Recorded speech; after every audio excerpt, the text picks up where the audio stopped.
Well, hello everyone. I hope everyone's had a great week. I'm coming into the weekend.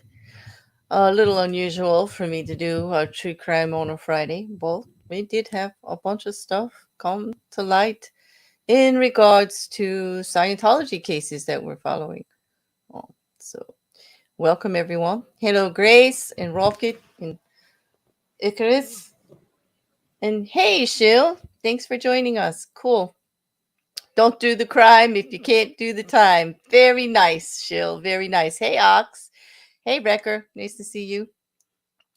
Oh, thanks for the ordering. It's always pleasant. And look at that. Look at that. Banner. I get 2 points tonight. What do you think? I get at least 2 points. Yep, there's the banner. Well, I'm going to end the week speaking on Scientology because, well, these are going to be long, drawn out cases. A couple of the new ones that we've added are going to be here for a while.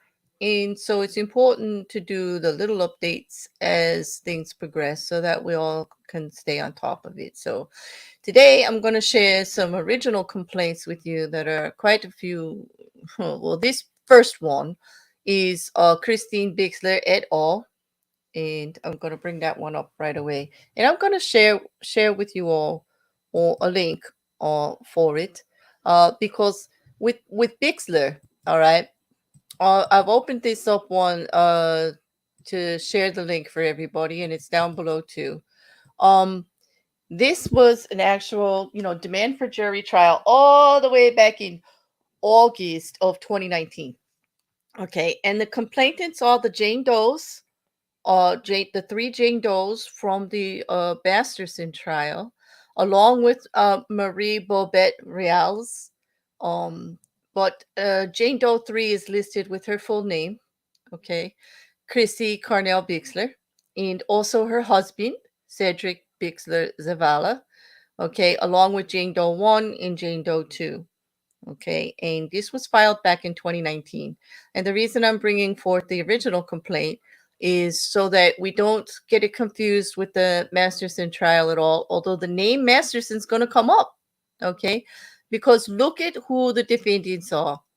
Okay, if we look here right now, we can see that the defendants are the Church of Scientology, okay, International, the Religious Technology Center, which is part of Scientology, the Church of Scientology Celebrity Center, including International, David Miscavige himself, and Daniel Masterson, along with those 1 through 25. In other words, people that they're not naming outright, okay, but are going to be part of the evidence and things that come forward, and that they are complicit into the charges. And this is why. What they are claiming, their complaint for damages is for stalking in violation of California Civil Code. And California has a pretty heavy uh, code for stalking, being where Hollywood is in having multiple deaths from stalkers in regard for young people, especially. There's been quite a few deaths from stalkers in California based on just because they're famous and people become obsessed, and it became quite a problem. There was a whole big push. There's plenty of legislation now and laws on the book that are pretty heavily for protections. Okay, they're also going for physical invasion of privacy in violation of California Civic Code, constructive invasion of privacy in violation of the California Civic Code, intentional infliction of emotional distress, and loss of consortium. Okay, and they demanded a jury trial for this. Okay, and the reason that I'm bringing up the original charges from back in uh, uh, 2019 in August is because there was just a hearing the other day. Now, this lawsuit was stayed. This is the civil lawsuit brought on by the Jane Does, which was mentioned during the Masterson trial just a few times, and it was mentioned in many of the articles in the reporting that was done. Because the defense actually brought to the table that the reason the three women were pressing these the criminal charges and testifying against Danny Masterson was in order to make this lawsuit look better, which I don't understand that, because this lawsuit's about the harassment and the stalking. And The other lawsuit was a criminal brought on by the state and the prosecutors using the Jane Does as the witnesses to prove it for serial violation in penetration without consent. Okay, and that's a whole nother thing. That's totally different. Although they did get to talk about the harassment that was being done to them since they tried to file charges and put a complaint against Daniel Masterson for those. It was mentioned a lot and it was up there back and forth, back and forth. Okay, but the defense brought this to light several times throughout the trial that this might have been a motive for them to join their stories all together and whatnot. We covered that pretty well. If you want to go into details of it, if it's new for you, there's a playlist that is not just the true crime. It is just the Masterson trial. It'll catch you up on both trials right away and go through there. But basically, the lawsuit is only in regards to the harassment. And when in speaking of it, Chrissy Bixler and her husband both said that throughout this process of trying to get justice for the violation of Chrissy, his wife, that they have been exposed to numerous harassment techniques. They have had people peeking in their windows. They have had their emails hacked. They've had their dog poisoned. They have had interference with jobs. They have had ads put out using pictures of Chrissy and actually putting them in sex wanted papers, advertisements that with her actual real contact information, saying that she would like to have, sex with them. It's insane the amount of harassment that they're putting up with.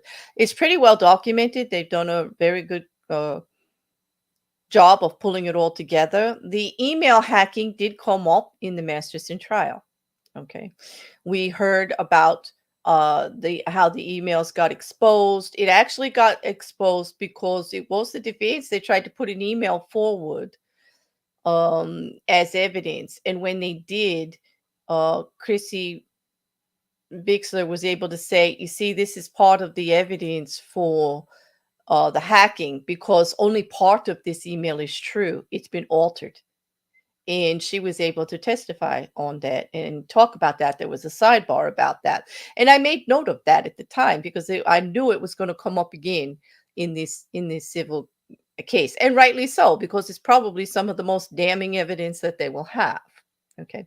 Hey, Juju. I agree. Being stalked is terrifying, and no one should have to deal with that. And exactly, no one should ever have to deal with any of that. And Ox, I hear you. Nobody should.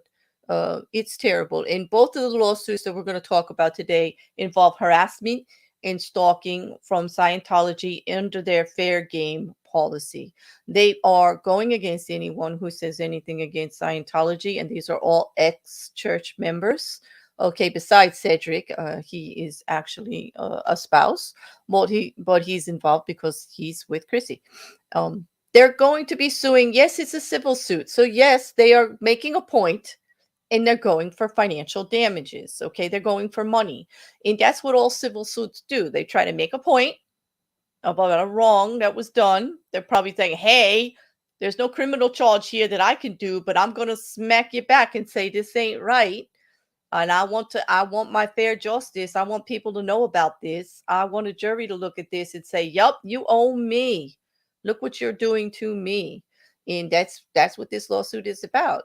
And when we heard testimony from the Bixlers, both of them during the Masterson trial, they were talking about therapy that their children needed and the moving that they had to do. The extensive amount of cameras and surveillance equipment that they had to install to protect their family after the dog was poisoned and people were peeping in the windows. Going, it's a violation. Others have said things like their mail is stolen. They ridiculous harassment on a regular basis. And that's why it says Jane Doe, like the Does 1 through 25, because they have to find exactly who is doing it for them. Okay, but they are getting all of this done. It's going to be pretty hard to prove that it is actually traced back, but based on what has been coming to light in many people that have been involved with Scientology coming forward and saying not only were they part of initiating the fair game tactics against others, okay, but they were fully aware that it was there and it was common knowledge and it is a practice. I mean, if you've watched Leah Remini in Mike Rinder's Aftermath series, then you know Mike Rinder's been very honest and open about the things that he did under fair game to others, and that it was an active policy, and he was running that stuff there, and it was a whole bunch of people involved, and it was what you needed to do. Everyone in Scientology says that suppressive people, if they are fair game, whatever we do to them is fully okay because we're protecting the church. Kind of like rules for thee and not for me kind of stuff, you know? They get to do it all, but they don't want anything. First of all, they don't want you to mention Scientology. We heard that in the Masterson trial. The original lawyers wanted to bring Scientology in, saying that the women could not testify because they needed to go to church arbitration instead. And they wanted to bring in that there was a lifelong contract with Scientology, and that just because you left Scientology doesn't void the contract. And it went to appeal and it was shot down. But they brought in Scientology. They brought in their policies. They brought in the fact that the women weren't allowed to come forward. That was actually Masterson's original attorneys who did that.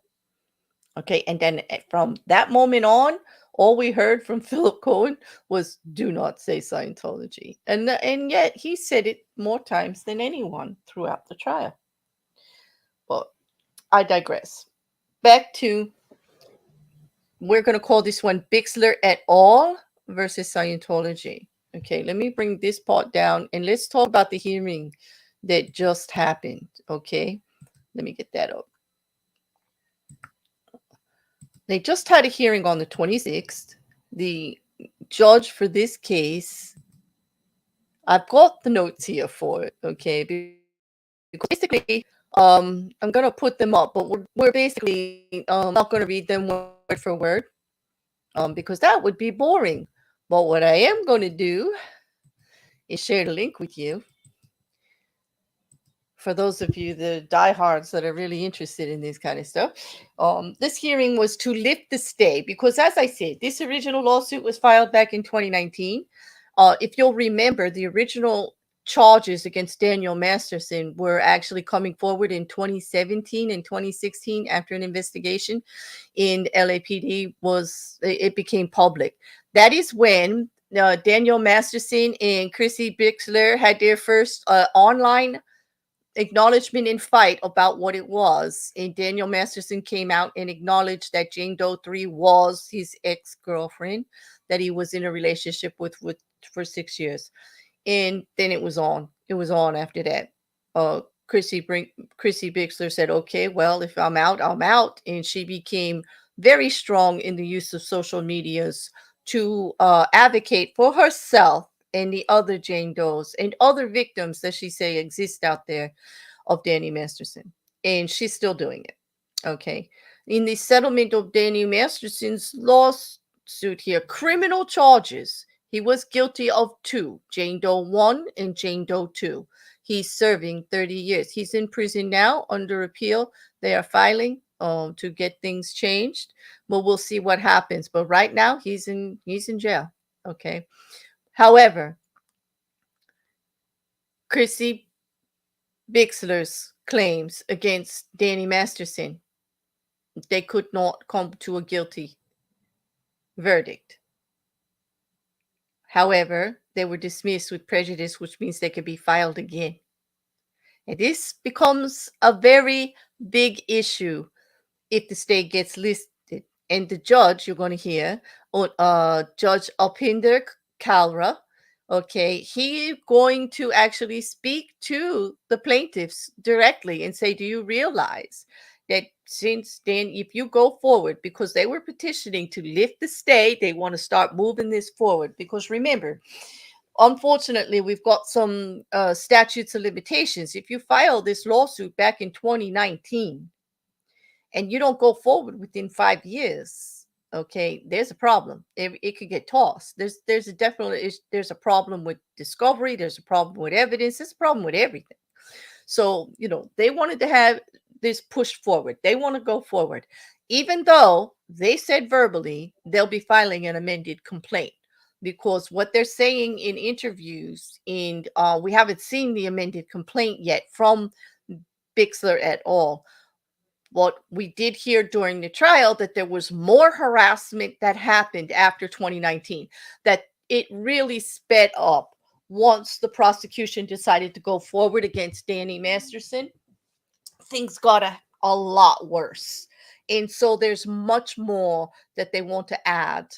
That is the speculation, much more. But you can imagine if there was another 4 years added of harassment for everyone involved. We heard little dribs and drabs of it through the Masterson trial. We know some of the things that happened at the Masterson trial that could be considered harassing. We know that Jane Doe 1 had a Masri attorney there and felt very intimidated, and several times left the stand with her attorney based on things that were happening. We saw Scientology lawyers there staring them down. You know, there was quite a few things that happened. Now, staring somebody down could not be technically a criminal harassment of any type, but it could go towards a pattern, definitely. So for this hearing that we had, and I'm gonna bring it up now. All right, there we go. So the document that I just gave you there, all right, I'm going to do it bigger there. Okay, this was the hearing that was done, and it's gonna introduce all of the lawyers too. And so just briefly, we're going to skip back all over that, and then we're going to get to the fifth part. But basically, the lawyers we've got for the defense, we have 1, 2, 3, 4, 5 lawyers for the defense, and we've got one for Masterson himself, and that would be Andrew Bettler. And then for Miscavige and the Church of Scientology and the Church of Scientology Center and the Church of Scientology International, we got Margaret Dayton and William Foreman. However, the Religious Technology Center has their own 2 lawyers. They have Robert Mangels and Matthew Hinks. Okay, for the Jane Does, it's a little simpler. We do have Jane Doe's separate Masri attorney. We've got Brad Edwards, and then for Bixler et al. All of the others, we have Allison Anderson in her firm, which includes second chair John Kuchera and Simon Lean as third coming in. So there's a lot of attorneys in, because there's quite a few plaintiffs and quite a few defendants. Okay.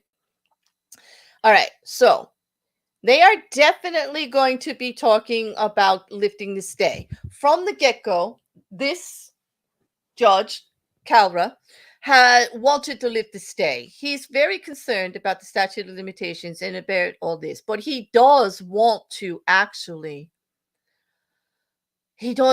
want to come forward and say, listen, there's an objection to judicial notice. This is just a status conference. I'm only going to be talking about lifting the stay. However, defendant Masterson has been sentenced, okay, but he still enjoys Fifth Amendment privilege against self-incrimination because the appellate process is in play. In other words, he's appealing his sentencing. He's appealing the verdict. Okay, so while that Fifth Amendment is not waived, this case is on abeyance for a significant period of time. Okay, the case is filed back in August 22nd of 2019. All right, and they stayed the action afterwards for the criminal events. To like, now that all that has happened, we can go forward. However, he wants to caution. He really wants to caution the plaintiffs, actually. Okay, if he lifts that, the 5-year clock will start again. Okay. And if you're being challenged in getting discovery because Masterson doesn't want to self-incriminate, or he's not going to come forward with a clear deposition because he does not have to talk about the other charges. However, there will be, as the judge said, motions back and forth on whether or not he can talk about the harassment or the things he's being charged of here that may not be the other. Okay, so unless it's about the criminal charge that he was faced in regards to non-consent actions, then this harassment should still go through, and he should have to give whatever testimony that they require or a deposition in regards to that. But they're going to take it piece by piece as they go. But the judge is definitely raising a flag and saying to the plaintiffs, are you sure you want to go forward? Because it could be difficult, but it's your right. If you want to go forward, I'm inclined to start the clock again for you, and we're going to move this forward. And they said yes, they were fully aware. Okay, they were fully aware and they wished to. However, everyone on the Scientology and the Masterson side, of course, Masterson is saying, I still have the, my Fifth Amendment rights. I'm in the appeal process. We should continue the stay until after the appeal. But the judge was, well, he heard the argument, but he wasn't really that thrilled on it. On the plaintiff side, Jane Doe 1's attorney and herself said yes, they agreed, they want it lifted, and so did the other plaintiffs in the case, Bixler et al., including Jane Doe 2 and Roblets and her husband. Okay, so they understand, that there's a risk there. Masterson understands that there's a risk there, and he requested that it should remain, but the judge is not willing to do that. The Church of Scientology, and this was Mr. Foreman who spoke up for them, they do want to stay there, but they want to address something else, okay? They want to address the fact that it's common knowledge that Bixler ex al. Will be making an amended complaint. And, okay, hold on to this. Some of you may know where I'm coming from with this, and hopefully you'll forgive the little giggle here. But actually, the Scientology attorneys, they want to know what the amendment is before the stay gets lifted. They want full rights to know everything that they may or may not be dealing with, even though they already have the original complaint. They know why they're there, okay? They know why the case is here. An amendment is just adding to it. Okay, the fact that there's already a case is really all that matters for lifting the stay and what the case is about. Okay, but this guy decides it's an unfair advantage. We got a lot to look at. We have no idea what they're going to say. We're uncomfortable about that. They told us yesterday at 4:30 that they're going to be making an amendment. I responded immediately. What are the grounds for the amendment? I need to know. We cannot be put in a position of propounding or responding to discovery if there's going to be an amendment. Oh, yes, you can, because you gotta actually go through discovery on the original complaint. That's legal 101. Okay, come on. You guys see where I'm going with this? This is like they're just trying to spin paperwork here. They definitely don't want to go forward. Okay. Anyway, Judge Calra says that's all well and good. The only thing before me is the current pleadings. Whether or not they intend to do an amendment doesn't matter to me because I'm here to deal with what we have right here in front of us. Nothing else. I don't care who said what about what. There is nothing else here. I'm dealing with the pleadings before this court. This court was asked to decide whether a stay should be lifted, and that's what we're going to do today. Okay, and then he asked the Religious Technology Center lawyer, because this judge is being very, very good. He's dotting his I's, crossing his T's. He asks everybody, okay, as he goes. Everybody gets their say. Again, Robert Mangles for the Religious Technology does the same thing. I'm going to join Mr. Foreman in objecting to lifting the stay because we don't know what the amendment's about. An amendment, we didn't even hear a whisper of it until last week. We don't know what the causes of action be. How could you start discovery? Well, there's plenty to discover on the original complaint, I can say that. But, apparently they're ignoring that issue. Okay. The court should consider at least staying this until they file their amended complaint. Well, that's a little bit better. It's not like Masterson, who wants the whole appeal process to be finished first. But I digress. At least they're just saying, hey, let's wait until the amendment gets filed. No.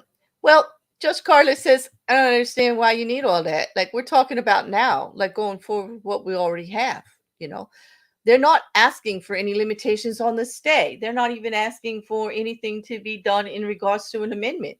This trial right here is about the original 44-page filings. You've got enough to do. Okay, and this was good. This was good. I will say that the 44-page of filings, each page has basically 10 electric filings that go with it, with evidence. We're talking about 400 plus filings since 2019. And I'm going to leave it to the parties to tell me where we're at. If you can't make an agreement, I'll enter an order. And this is for the case that's been stayed for a significant period of time. You got plenty to, what he's saying to the lawyers is, you got plenty to deal with here already. I'm not going to just put another stay in there so nobody has to deal with anything. Look at the pile up we already have to deal with because this has been stayed since 2019. Let's deal with it. You guys get to work. Start going through everything, sort it out, figure out where the parties are on this, start working together. Let's get discovery going. We're not playing anymore. That's it. Okay. If we just kick it out for any further, we're just going to have to go out for even years. Okay. And what he ends up doing is lifting the stay. Okay. And we now have, in this case, we have a hearing. Well, first we have a trial date, and it's not in 2024. It's in September of 2025, actually September 22nd, with a final status conference 12 days before on the 10th, with a post-mediation status conference, which is standard in California, of May 16th, 2025. 2025. All right. First, he asks everybody if it works for his calendar. Now, there's risk here. He also says that he has to go back and count the days. He has to make sure that the trial will be within the 5-year period. If not, he says he'll move that up to January. He will move it up. He will make sure it's within the 5-year period. But he told everybody to get there, get together, get your work going, and let's make sure that this happens. He says, right now it's 2 years. That's what you're going to go into me. That's the status date. We're going to have a status date in 90 days. He also put a hearing forward of January 10th of 2024 will be the status hearing. And he wants to hear from all of the parties, if they sorted through all of that, whether or not the amended complaint has been filed, okay, and whether or not the dates that are put forward, they're going to look and go through everything and make sure that everything is within the 5-year period, not to start a problem. And because if it is, they're going to start sooner, because he's not going to have this dismissed for a technicality. Okay. So that was it. And he goes through and he asks everybody individually again. And boom. Oh, and by the way, he wants to save papers because I think he sees his problem here. He made sure that everyone present, because everybody was present, plaintiffs and their attorneys were all the attorneys were there, whether in person or via webcam or however they do that. And he made them all waive notice of this hearing. In other words, the results. In other words, you heard what you heard. You know what I said. You don't have to wait for the notice to come through. You better get to work. He had them all waive notice as he went one by one. Okay. Which was great. Just to save a little bit of time there. So on that one, and I gave you the link on that one. So there we go. So I'm going to go through and look for questions on this before I head on to Remini. It's nice to see so many of you here on a Friday this early.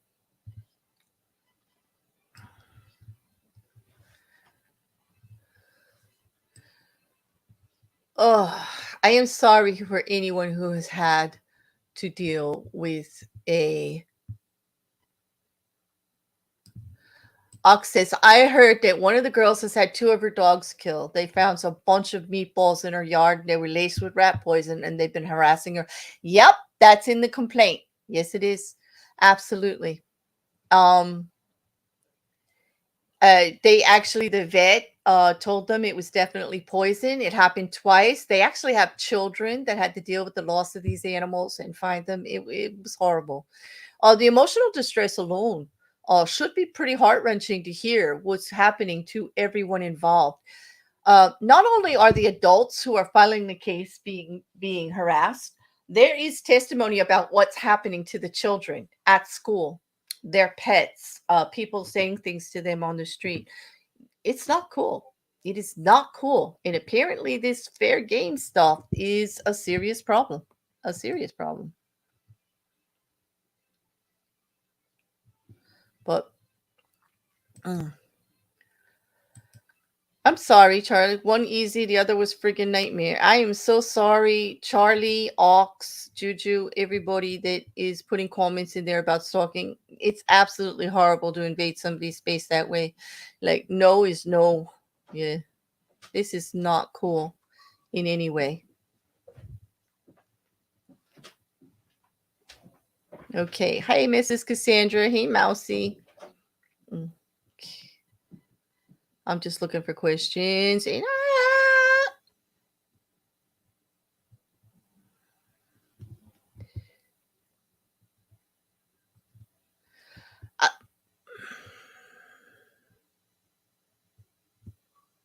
okay.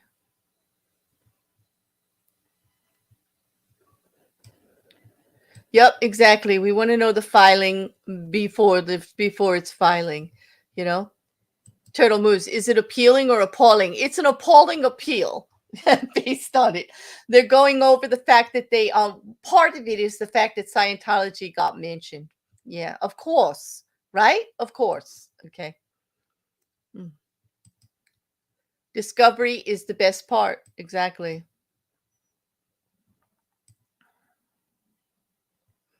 Yeah, 2025, and they're worried about it. These lawyers that have to stay lifted, they're worried about not being able to do their discovery because they don't understand what the amendment's going to be about yet. And yet they've got 400 filings they need to check out, okay, that have happened since 2019. And they're responsible for a lot of them.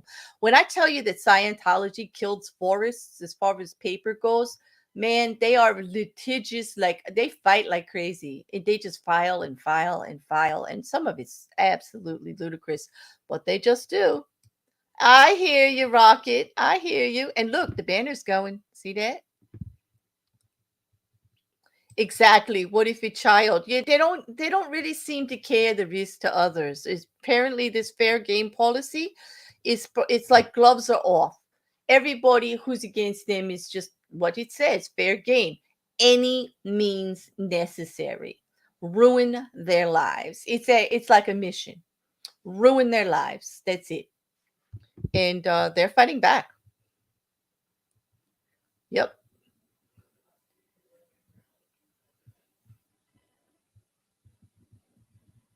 They're trying to buy. What is the potential outcome that Scientology could face for all of this? Well, here are some risks, and this is I'm not a lawyer, right, people? Claire, not a lawyer. Bear, okay, not a lawyer. But let me just say what the risks are here. What Scientology does in trying to prevent these kinds of lawsuits is public opinion. Okay, because public opinion weighs hard on what people think. They have to, in order to make the money that they make. And currently, I was looking at statistics to say there are only 40,000 Scientologists internationally. And you would think that number would be larger based on the pull and the weight that they have.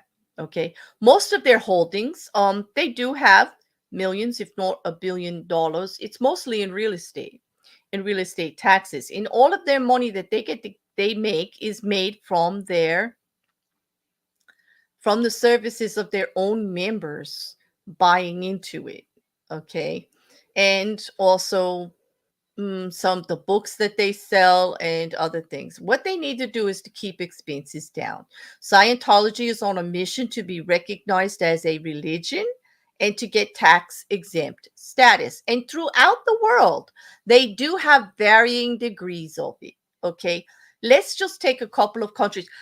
The United Kingdom, okay, Great Britain has decided that the Church of Scientology is not a church. However, they gave them permission to do marriages, which gave them a leghorn to argue for nonprofit status. So they get some reduced benefits, but then not. Okay. It goes back and forth and back and forth. Okay. And it's that's just one. And that just recently that's been going. People are pushing back. If they're not the church, then they need to pay their fair way. Okay. Then you've got, like, let's just take Australia, for example. Australia said, you're not a church. You're not getting nonprofit status. I mean, we might let you give a marriage because, like, we let anybody with a certificate do a marriage. But no, you're not. You're not. Okay. And there are other ones like in Sweden, in several other of countries that actually classify them as a cult and won't give them. Here in America, they've got tax exempt status. Okay. And we've got to work on it. But I think what they're working on here is they push so hard because they do not want public opinion to see what they do. They are a damaging organization. Whether you call it a cult or not is up to you. However, they are not a church. Okay. They are not a church. They're not doing good. They say they're doing good. I would like to see it, but they do more damage than good. Welcome, Ox, new member again. Well, a returning member. Thank you very much. We appreciate you. Yeah, it's nice. It's nice to have you back as a member. Okay. They seem to be dehumanizing anyone who isn't in their group. Exactly. Verillion says, I hope they won't evaluate their properties. I wonder if he's going to become a member. I do. I don't know. Very funny, Verillion. Thank you for the giggle. I'll tell you what. Hey, Mae. Good to see you. And thanks to all. And Mark, it's good to see you. I did not find my ears. These are temporary ears. But stay tuned tomorrow. I will be presenting a little video of what I found out.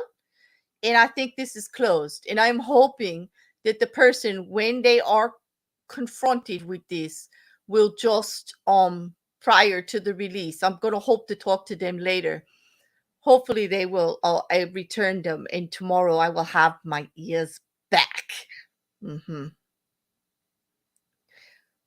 I'll tell you. Hey, Fish Nerd, you should be nervous. I believe there's a picture of you in there. You got some answering to do. Y'all, so many of you got some answering to do, but we're going to take care of that later. Not here. Not now. Anyway. Thank you again, Ox, for coming back. Okay. No, yeah. I think a Scientologist could have been invited, These ears are not cutting it. I agree, Juju. Like, it's sad. And please don't make me cry on screen, people. Don't make me cry out here on YouTube talking about my ears now. No, it's hard enough, It's hard enough. These temporary ears are not doing it. I'm telling you. I agree with you, Turtle. I think this is not just in the UK. This is everywhere. Everywhere. Okay. I'm telling you, everywhere.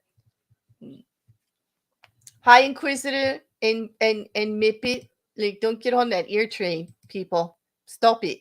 Just stop it. You're going to make me cry in public. Yeah, a special, just a very short one, Mrs. Cassandra. Might as well make the announcement here now. I'm not doing what the F on tomorrow night. I'm sorry I didn't get to talk to you personally about it first, but I've been thinking about it since yesterday. I just need a break. It's been a tough week. You can see how many streams I put out. I've got several videos that I've got to finish up too. I'm going to take the night off. I'm going to just settle this thing, hopefully, with my ear oppressor. Yes, my ear oppressor, because like I don't really think they're a bad person. I think it may have started out as a joke, but it's getting to be too much, and I'm just gonna have to deal with it. I'm just gonna have to deal with it. You know, I'll tell you what. All right. So now I would like to, if it's okay with you guys, move on to the next case there. Plus some jerk stole her ears and she had to do all those streams naked. Yes, it was. It was rough. It was. It definitely was. All right, let me find the next one.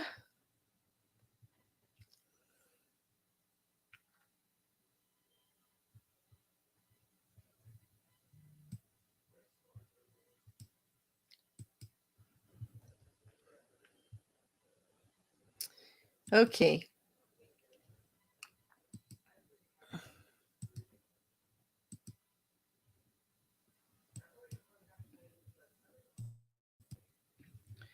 All right.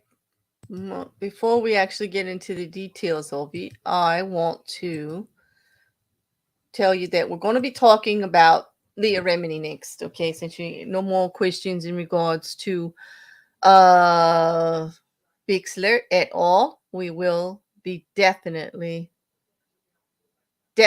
talking more about this, but we've got years, and so do the Scientology attorneys to work on the discovery along with everybody else. So you could see my humor in regards to why they're complaining they don't have the amended complaint yet. And once that amended complaint comes forward, we'll talk again. And I'm sure there'll be plenty of filings to talk about over the next 2 years until the trial. Okay. Oh, in the meantime, I'd like to talk about Leah Remini's lawsuit. Now, just a little bit of history on that. August 2nd, Leah Remini dropped the lawsuit on Scientology, okay, for harassment and a lifelong, like all of this time since she left, of emotional distress and whatnot. And we'll go over the particulars in a second. Well, first, I want to tell you some of the things that happened since then. Um, Leah Remini is on her third judge for this case, or the first judge. And let's see if I can get his name correct. Um, the first judge was Fahey, okay, and the Leah's legal team had some concerns. So they used a preemptory challenge that allowed them to replace him without actually giving a reason. So we really don't know what the exact reason was, but apparently he had sat on a few other cases. And so when it was assigned to Los Angeles Superior Court Judge William Fahey, the legal team there got a little like, nope, we just can't have that. There was some cases about the police department and some other that he did, and it would have been like a conflict, but they didn't actually have to put a reason down. They did what they called their peremptory challenge, and they didn't have to give a reason. And then it was assigned to Judge Barbara Shepard. Okay. And Barbara Shepard, she had they thought that that was going to be an improvement because Judge Barbara Shepard had a background in the LA as an LA police commissioner, but she actually recused herself, and she cited the civil code, stating that a lawyer or spouse of a lawyer in the proceedings is the spouse, sibling, or partner of a judge or judge's spouse, and such a person is associated in the private practice of law with a lawyer in the proceeding. And she's saying that because she's married to David Shepard of Winston and Strawn. Okay. And we didn't really know what the connection was until we found out that, David Shepard has represented Scientology in a few appeal matters in the Bixler lawsuit. It certainly would prevent Judge Shepard from hearing Leah Remini's case, because if her husband was working on appeals processes with Scientology, one of the named defendants in the case, that could get sticky. So she recused herself. Okay. And that led us to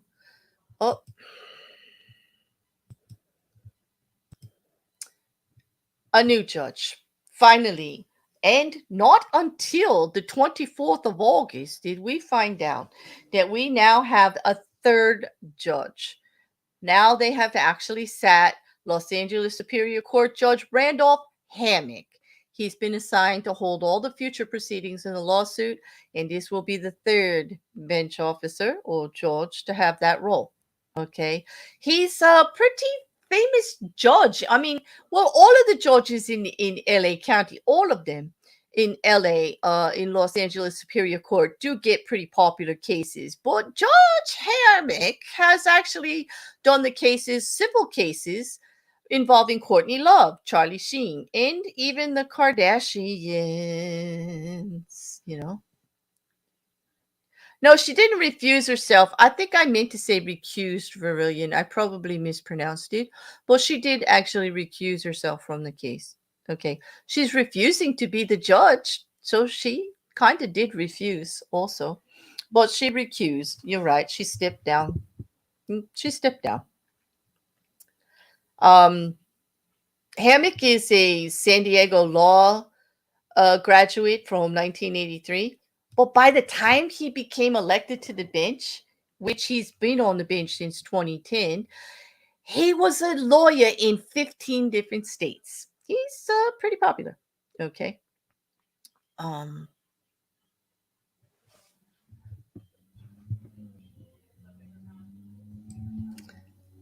Anyway, so we got the judge down.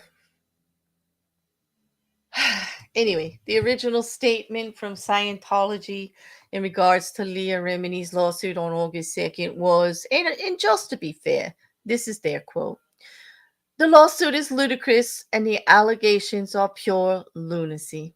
Remini spreads hate and falsehoods for a decade and is now offended when people exercise their right to free speech, exposing her for what she is, an anti-free speech bigot." Now, they're saying that because she has been putting up with quite the targeted campaign, especially since she testified in the Paul Haggis case and several others. She's been an advocate during the Masterson case for Jane Doe and for the other victims, and for all victims of Scientology. She speaks out regularly. She just recently brought up her YouTube channel again. She is streaming with Mike Rinder. They're doing lives. They're taking questions and answers in regards to Scientology policy that they both lived through and have. For a free speech bigot, I'd like to remind Scientology, she sure does talk a lot. I mean, what can I say? She's really not trying to stifle you from talking. She would really like to stifle you from harassment and harm, but you can talk. It's the ads and the interference with contracts and things like that that you're doing that she might have a problem with. Okay. But she's asking for unspecified compensatory and punitive damages in that August 2nd case. And she would like very much for the jury to decide and the judge on what that should be. Okay. She stated in her release that the defendants have undertaken a campaign to ruin and destroy the life and livelihood of Leah Remini, a former Scientologist of nearly 40 years, a two-time Emmy Award-winning producer, actress, and New York Times bestselling author, after she was deemed a suppressive person and declared fair game by Scientology in 2013, when she publicly departed from Scientology. That is what the suit is claiming, that they have been attacking her and trying to actually ruin her life since then.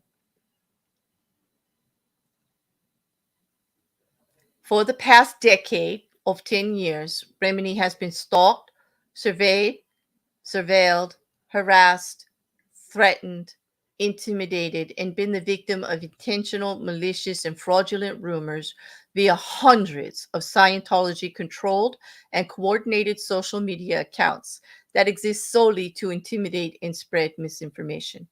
That's going to be a good nugget of the suit. It's going to be uh, part of the evidence. Is going to be all these tweets, all of these articles, all of this stuff that comes out. But they've got to pull the thread back. They've got to actually correlate it back to Scientology members, and etc. That's going to be a challenge. That to me, I see that as an uphill climb, but I don't think it's impossible. I think that she's been doing a very good job of coordinating all of the efforts the best that she can. It's just a matter of being able to present it well enough to a jury for them to understand the links.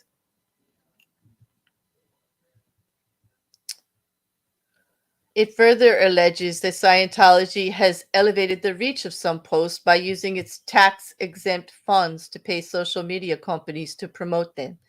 If that happens, Scientology may be at risk of losing tax-exempt status in some places. The organization has insistently harassed, threatened, intimidated, and embarrassed Ms. Remini's family members also, friends, colleagues, and business associates, causing her to lose personal relationships, business contracts, and that's criminal there, and other business opportunities. I mean, there are other statutes that she follows under, can file on just not harassment. It's more than just plain harassment. With the lawsuit, Leah Remini has stated that she hopes to protect her rights as afforded by the Constitution of the United States to speak the truth and report the facts about Scientology. She feels strongly that the banner of religious freedom does not give anyone license to intimidate, harass, and abuse those who exercise their First Amendment rights. In other words, hey, you can call yourself a church, you can call yourself an organization, but you don't get to do this us versus them bullshit whenever anybody doesn't agree with you. Because free speech doesn't come without accountability. Okay. And it definitely doesn't allow for harassment and intimidation. Okay? People are allowed to push back. Okay. If you remember, Remini released her first book in 2015. She was already out 2 years. They're already dealing with this and what they were doing to her. And so she released that book, Troublemaker, Surviving Hollywood in Scientology, in 2015. And then she went on to actually host the documentary series, Leah Remini, Scientology and the Aftermath, for 3 years from 2016 to 2019 with Mike Rinder. Okay. And during that series, they documented multiple attempts at getting the show shut down, legal intimidation, advertising pressure, you name it. Oh, they did whatever they could to try to get that all, not to have that actually come out, and then when it did, to actually continually just try to have it shut down. And it was an ongoing campaign. It was spoke about a lot. All right. So let's get to her amended complaint.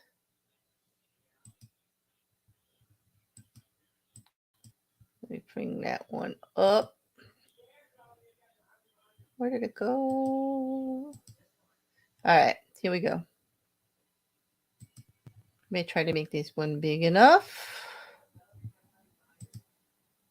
I might have to make this bigger. I just want you to see the charges.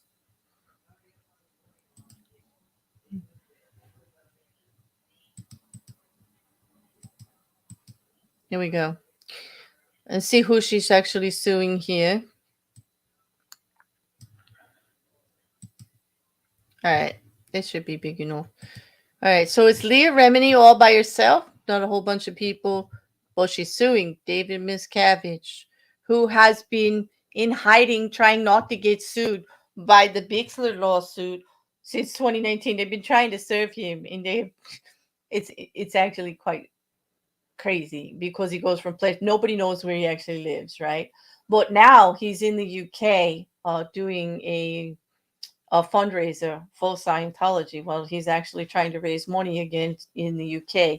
So he's out in public again. So hopefully everything's going to be coming forward now. But actually, they're going to do electronic service on him because he still gets updates and everything like that. And the courts have actually intervened and said he served. So, David Miscavige, the Church of Scientology International, and the Religious Technology Center again, okay, which we're going to get into more about that later. Well, on the Religious Technology Center, because we want to find out why a case getting listed separately.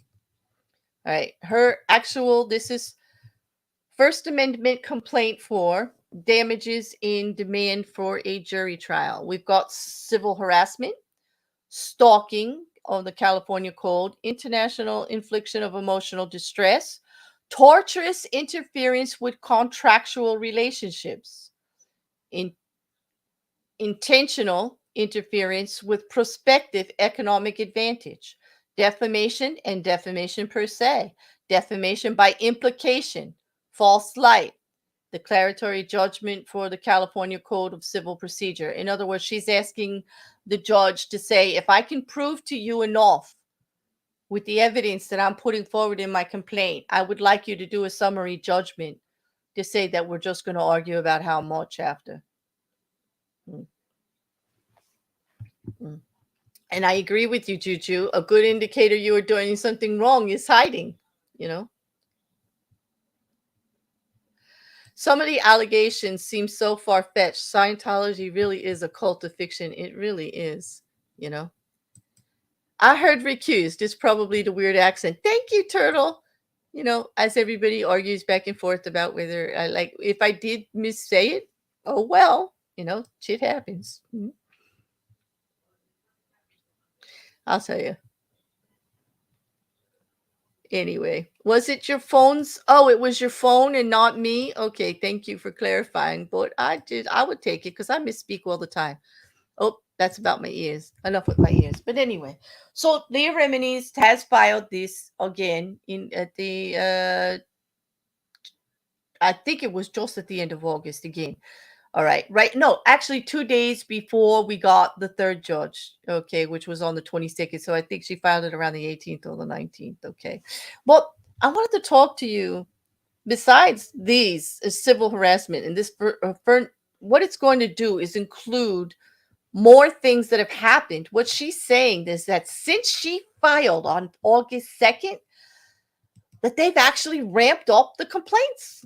They've actually ramped up the harassment. Okay. And here are this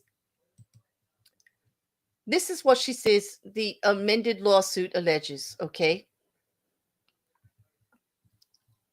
And it was filed on I think it was the 20th or the 19th or the 20th. She says that everything has ramped up since she filed her lawsuit on August 2nd, have escalated so much greater degree than ever before. Okay, since then. And she said that Scientology has targeted her and her friends with increasingly aggressive tactics. And she is saying that that amended lawsuit alleges that at least 3 of her credit cards and 2 belonging to her assistant who make purchases for her business have been hacked. Okay. And she said that her accountant informs me that this level of hacking of one individual is highly unusual. Can you all agree? Getting one of your credit cards hacked is one thing. Getting 3 of your credit cards hacked plus 2 of them that belong to an assistant only, like, come on, that's a lot. A former Scientologist and friend of Remini's had an unauthorized $12,000 debit to her business account. I wonder what happened there. When a friend took an Uber ride to Remini's house in a gated community on August 28th, an unauthorized car tried to sneak in and got wedged in the barrier. And that driver of that car spent 20 minutes punching numbers into the call box without ever calling any resident in the neighborhood before they finally backed out and sped away. Then, on September 3rd, 2 white men dressed in black were caught on security cameras knocking on the door of Remini's mother at 5 a.m. in the morning. Remini said she believes that these men were related to Scientology agents or Scientology agents themselves, and they were sent to her mother's house as a threatening message to her. Leah Remini claims that since the filing of her lawsuit, these attacks have escalated dramatically and have now more than ever focused not only on her, but her family members, her friends, and professional colleagues. She has publicly asked that Scientology stop the harassment, stop the stalking, and other attacks of herself and those close to her. To date, her requests have been dismissed as these abuses continue on a daily basis. There were 2 more incidents that were related. On August 15th, Mike Rinder, who co-hosted the Aftermath and Scientology Fair Game, and his wife were surveilled by an unknown vehicle. Their son and then neighbors alerted the Rinders to a suspicious vehicle parked on the main boulevard of our community outside their house. The same car preceded them on a drive to errands and followed them into a parking lot.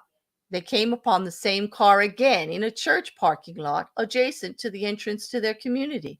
When the Rinders drove up to the car pulled out, making a U-turn over a median just to avoid them. Mr. Rinder notes in a video posted on a blog that he has to engage in similar efforts against another individual when he headed OSA, and is certain that Scientology is surveilling him to ensure that he does not assist process servers in locating Mr. Miscavige or attempt to serve him personally.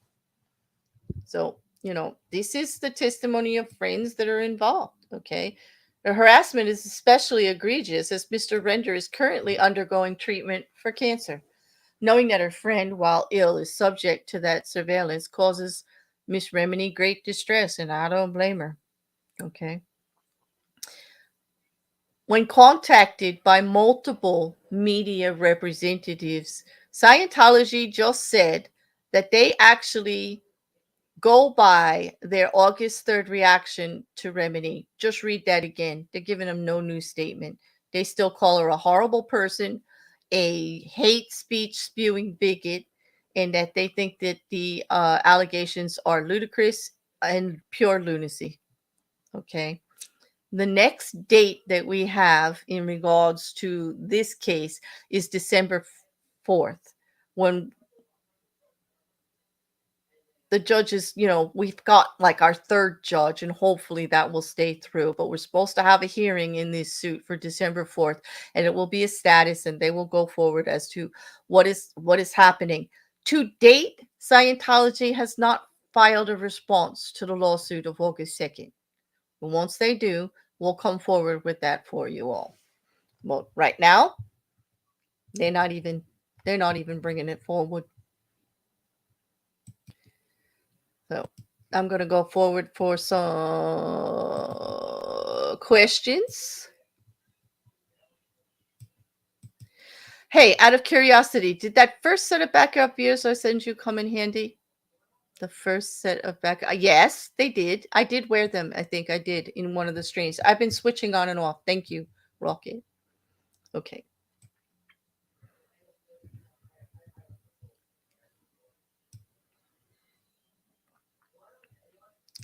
There's targeted and then there's obsessed. I agree. This is a bit much. I do. I think it's a bit much. I'll tell you. I don't think anyone should have to deal with that kind of harassment, even if you are a star or an ex whatever of any kind of organization. It is also pretty hard to prove some of the targeting, especially the social media one. I mean, we all went through, just as an example, the Johnny Depp Amber Heard trial. We had people on both sides, and there was actually an accusation that bots were being used to pump up numbers and pump up harassment. There was a whole company that is actually being sued that was actually involved in all of that. We did see a lot of it happen. Even those that reported on the case, even someone as small as me would get a lot of bot stuff happening in my accounts, in my emails, messages from nobodies, like not even number. Like usually the name would be a bunch of numbers, and they would like, you would get like 20 messages at a time in either your Twitter or your email or some kind of messaging service. It's really, you could tell it was bot activity, but it was definitely, targeted for a reason in support of Amber Heard at the time. Okay. I got the same stuff in the beginning of the Manson, but that has died down. I haven't really had anything else about that, Um, and currently, there's a short out in regards to my political review, and I'm happy to say that it doesn't appear to be bots. It just appears to be people that are angry about it. So that's a little refreshing. It's not bots. It's actually people who had an opinion, and everybody's entitled to one. So that's fine with me. Okay. But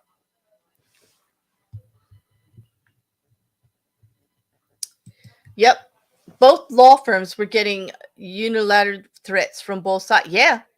Yeah, unlike, oh, that's not cool. Like, that's the other thing is that, Leah Remini, her mother, she's got to worry about her family, you know,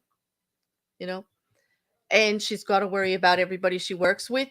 She has in contract negotiations for deals, had people just drop out because of the harassment and the targeted amount of people that would contact and say, you don't want to work with her. This is what you're going to have to deal with. We're going to be relentless. And they are a large organization, and they're very well organized in getting this done. But it's going to be the fact of proving it. And that's why I want to cover it. Not because it's just Scientology, which everyone knows I stand on the record that I do feel that they are a damaging organization, that they are very cult-like, if not an outright cult. Okay. And especially with this, it's us against them routine, which I'm always against. I mean, believe what you want to believe, people, but causing other people harm because of it is never right. Okay. And that's where I draw the line. And so it's not just that it's Scientology, although that in itself is kind of intriguing to me because I do believe they cause a lot of damage. And I would like to see more public opinion coming against them when they find out what's going on. And I support those that are taking the risk of out here speaking on it, because there are plenty of ex-Scientologists who are taking it a lot of abuse on a regular basis because they are talking. But the more of them that come out and talk, the better it will be, because we just want to know the whole deal. There must be a reason you don't want us to speak on you.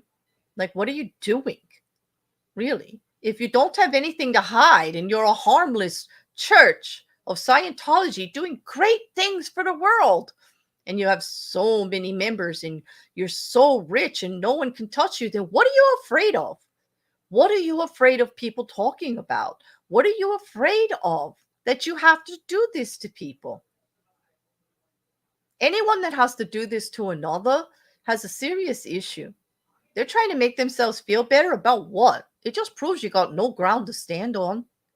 You have no real argument when you have to go bully and harass and do this and ruin somebody's life like this. Like, grow up. Seriously. I mean, it's like Scientology itself has a huge chip on its shoulder, you know. Okay, here comes the snark. Who can blame them? After all, it was a science fiction writer who invented the whole damn thing to make money, probably as a joke, and y'all took it seriously. Y'all Scientologists took it like, whoa, who's making money on you? Your own church, okay? You're paying for these. But do you have to abuse other people for it? I don't think so. I got to tell you. Exactly, Rocket says it very much more sophisticated than I did. Just how fragile is an organization that they need such control over their image? Exactly. What are you afraid of? Like, if you really stand on your ground, you're all that great. Like, you shouldn't have this kind of fear about this. You don't have to like buy police departments and these big lawyers and everything else. It's insane. It actually is. Agreed. Why people feel the need to go that far to try to prove themselves right is beyond me. I don't get it. I really don't. Yep. Right after you take a oh no. Are you talking about the poop in the bed? Yes, that's why everybody's correcting me and saying don't say Amber Heard. call her the other name. I'm so over it, actually. I really am. That whole thing has been settled, and yet we still have the bots out there on Amber Heard. They just don't want to, it's like they never even saw the trial, you know. If you have to go to, I agree, Juju. If you have, it proves them wrong. If you have to go to that extreme, then you don't believe your own case. In other words, you got no solid ground to stand on. You're not doing the right thing. Okay. And if you're that worried about how things are, well, that's a you thing. Like Scientology, take another look at it. You're wasting a lot of money that I heard is drawing up. Because here's some of the other things, like what's going on in the UK right now, where they're going back and forth, where they're whether or not they should have any special privileges whatsoever. They've already said they won't declare them as a church. Okay. Several other countries are looking at it too. Many have declared that they're not a church. They get no tax exempt. Some of them have come forward and declared them a cult. And I wish more would. I think we need them to be looked at here in the United States. And that's what I'm hoping that these lawsuits will do. When somebody said, what is Scientology afraid of as far as reputation with these lawsuits? This is it. Is the fact that people will look at what they're actually doing, will look worldwide, which I ask you all to do a couple little bit of a search. I mean, I'll help you out with some links, over there in the Discord. But if you look, it says actually coming forward, there's only 40,000 Scientologists. Okay. There are some countries that they are having tax exempt status and they're operating as a church. Some, I think it's China or Japan. I think it was China. They only have 5 recognized religions, and they actually made the Church of Scientology one of them. Okay, that was a little disconcerting for me. I do believe, I will correct myself if it's wrong, but I do believe it was China that I read that on. I don't see how it could be a church, but they say it is because they use the word and they use the organization and the way that they practice and the way that they're doing good. Some don't give them tax exempt status, but do let them register as a nonprofit, which I don't think they should anyway, because anyone that looks at Scientology and thinks it's not for profit, he's got to be like, out of their head. Look at the lifestyle of David Miscavige. Look at the buildings. Look at how they treat the celebrity. Look at what's going on here. How you could have not-for-profit status, I don't understand. Oh, maybe it was South Korea. Maybe it was Korea. I'll have to check, Brilliant. Thank you. It was a long article, and I'm going to have to do a lot, but I'll bring it to you, people. I will definitely correct it. I don't want misinformation out there. So scratch the China until we actually correct that. Okay. I'll take it. Probably, they do not recognize a God. You're right, Grace. So it's unsure. It's not for profit. They're definitely, they pay, their own members have to contribute to the teachings. You have to pay to be a Scientologist. Period. Even if you're born into it, like Leah Remini came in with her family, the Mastersons. They're all in there. All the siblings, all of them. They have to pay for the Scientology teachings. Okay. It's not Christian. Absolutely, Grace. I agree with you. It's definitely not. But not all religions are Christian. Okay. So, you could still be a religion if it's not Christian. So I don't understand how they get the status, but I do know that one of the fears of all of this negative publicity and people speaking out on them is that it affects them and how they can operate throughout the world. And I say, good, it should. That's it. I think that's it for the night for me. Okay. I do have both of the links to the cases down below. I did give you the other, let me just pull this one up here, which was I did put it in the description. I've already closed the window, so it's basically gone. But it is in the description below for the amended case. It came from Deadline. It's actually this article here. You'll probably find it in. that you can open it up. If not, I have it definitely in the link, and it was a good link. I checked it twice, and so it should open.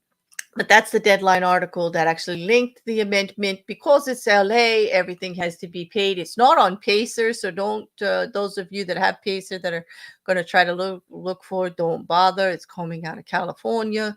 They have their own court records procedures there. It is a civil case, so you can register and you can pay for pages. You can get the filings if you're interested, you know. But Control-Shift-T. Thank you. I was trying to remember that. It's not coming up. It's been too long. It's been too long there. It's not coming up for me. I closed it too long ago, I guess, or I did too much in between. So there we go. Sorry about that, Rocky. Well, it's anyway, it's in the description. Mm-hmm.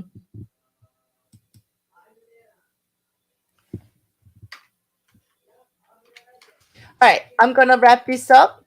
If there's no more questions, here we go. And thank you very much, Rocky. You tried. You tried.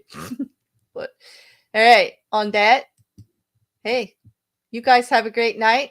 There'll be a brief, there should be. We'll see if I can bring myself to discuss this ear thing tomorrow.